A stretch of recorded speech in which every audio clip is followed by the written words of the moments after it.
હિરિયાની દેવીએ કીધું તું હિરિયાને કે બેટા ઢાકા બંગાળમાં ન જઈશ, મને ઢાકલ બંગાળની બાસના પડે છે.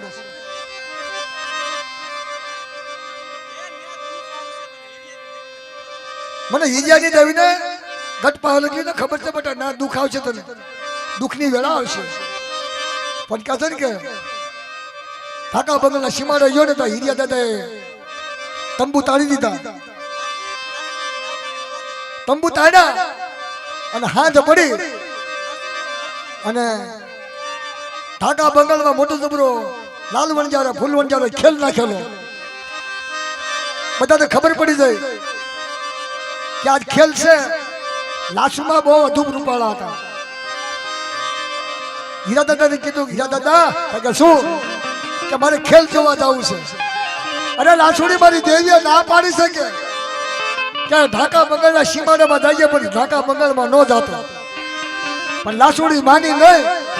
અને લાસુડીને એમ થયું મારે જવું છે ખેલ જોવા. લાસુમાં ખેલ જોવા ગયા અને રાતે 1 વાગ્યાનો સમય થઈ ગયો. નાતીનો સાંભળજો. અને લાલ વણજારો ફૂલ વણજારો કામરૂ દેશની વજાવાળો આમ લાસુમાં હમો તાકો તો ધોપ રૂપાળા અને શોટ નાખી મારા બાપા. શોટ એવી નાખી કે લાસુવાના પેટમાં દુખવાનું શરૂ થઈ ગયું. પછી કે હે હીરા દાદા મને કાંક થાય છે. તને મારી દેવીએ મને ના પાડી દે બેટા લાસુડીને કહેજે ઢાકા બંગાળમાં ન જાય. પછી આનું જીલણિયું કર્યું. શું કર્યું? એ હીરિયો રોવે ને ભેગી લાસુડી રોવે, એ હીરો રોવે ને ભેગી લાસુડી રોવે, પારગલી હાથું મારો હીરો રોવે, પારગલી હાથું મારો હીરો રોવે.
સિંધુ વૈનાના લાડ કોણ લડાવે સિંધુ વૈનાના લાડ કોણ લડાવે સિંધુ વૈનાના લાડ કોણ લડાવે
મારું આપનું ગાયેલું છે કોઈ એક ગાયું મેં આપણે હાથે જોયું છે મારું આપનું યાદ છે ભાઈ સાથે જારું જોયેલું છે કનૈયા લાલે વાલા કાનુડા લાલે વાલા કાનુડા લાલે વાલા કાનુડા લાલે મોરલી વાલો કાનો મોરલી વાલો કાનો મોરલી વાલો કાનો મોરલી વાલો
લાલે લાલે